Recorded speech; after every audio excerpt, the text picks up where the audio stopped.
spiral, barred spiral, elliptical, and irregular.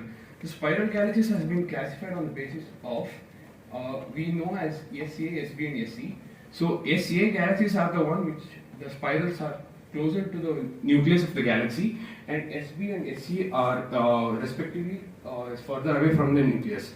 Though SA, SB, SBA, SBB, and SBC is the spiral barred galaxy, which has a bar-like structure, as you can see here. So those are called as barred spiral galaxy.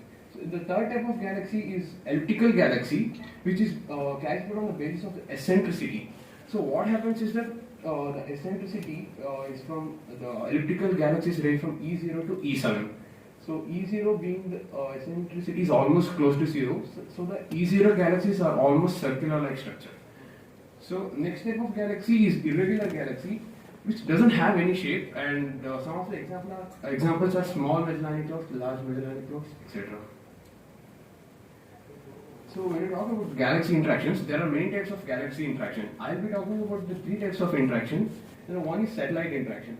In this simulation, you can see the Milky Way is interacting with the Sagittarius dwarf galaxy, which is the dwarf galaxy nearby to the Milky Way. So this interaction already happened at 7 billion years ago, after Big Bang, sorry, my bad.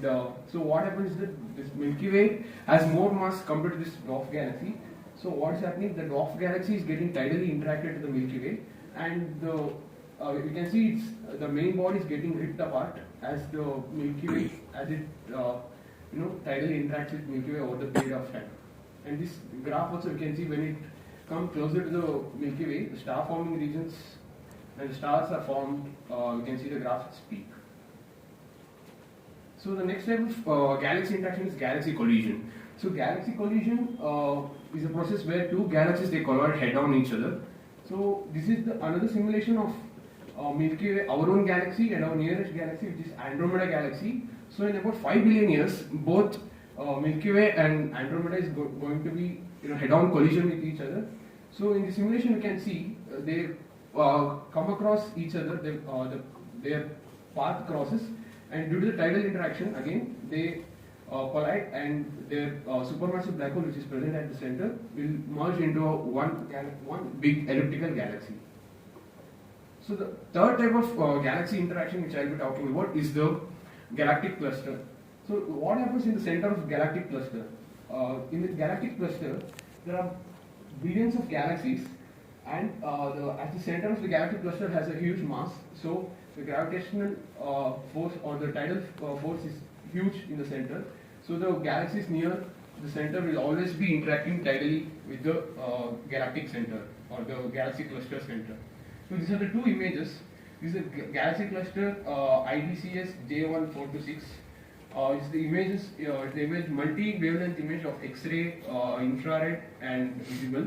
And this is also known as bullet galaxy cluster, which is the two colliding galaxy clusters. And it's the image of Hubble and Chandra X-ray Observatory superimposed. So now let us understand what a tidal interaction. Tidal interaction is basically as same as gravitational interaction, gravitational force, but the thing is, tidal interaction is a differential effect of gravitational field. That means that the tidal force is not similar from the center of mass to the edge. So it reduces gravity gradientially. Right? So if the two bodies need to interact tidally, they need to come across the sphere of influence. So what is sphere of influence? It's a distance where the two celestial bodies will start interacting with each other as soon as they cross the sphere of influence. So this is a simulation of two colliding galaxies, also known as the mice galaxies. In this simulation, you can see the two galaxies they collided due to the tidal interaction, and as the time evolves, you can see how the galaxies they collided, and the tidal tails, as you know, is being flown away to the space, and due to the gravitational pull, again they are pulled back to the center. So this is the image of the same exact mice galaxies, which is taken by Hubble, which is presently what we see right now. So for our project, we need to study over the new age instruments. That one instrument which I'll be using more is the James Webb Space Telescope, which was launched last year, December. So it covers the wavelength of 0.6 to 28.3 micrometers from orange visible to mid-infrared. So what happens is that the Hubble, the JWST telescope can be used for the early observation of galaxies and the star-forming regions, which were hidden before because we couldn't see the infrared, deep infrared, as we have the instruments right now. So this is the comparison of how Hubble and JWST images can be seen. So this is Hubble is entirely optical, and this superimposition of Hubble and Webb, and this is the only Webb superimposition which is the near infrared and the mid infrared region of this particular galaxy M74. So the next instrument which telescope which I'll be using is the ALMA, Atacama Large Millimeter Array. So it deals with the wavelength of 0.3 millimeter to 3.66 millimeter, which is in the radio waves. So it is basically used to study the gas clouds and the star-forming regions. This telescope is used in a variety of images to study more about the star-forming aspects. So another one which I'll be using is the GMRT, which is the Giant Meter Wave Radio Telescope, which is our own India's telescope. This is in Pune, and this deals with the wavelength of 0.2 to 6 meter. So this is again a radio wave telescope, and this telescope is used to study about the oldest galaxy and the formation of galaxy.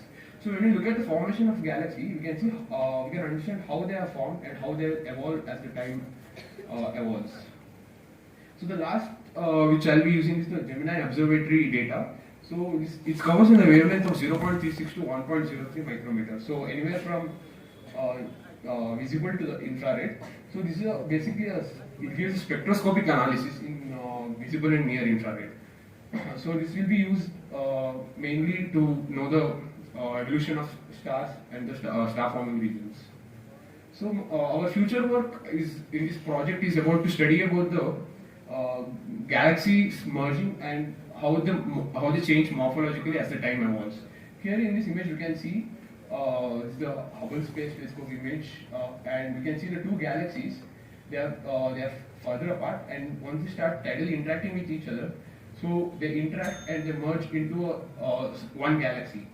So this is one of our work. The other our work is about to when the interaction between two galaxies happen. We know that the gas clouds they get heated up and it leads to more star-forming regions. So we want to study about how galaxy interaction or the galaxy collision leads to more stars being born in the galaxy. These are the references, and thank you.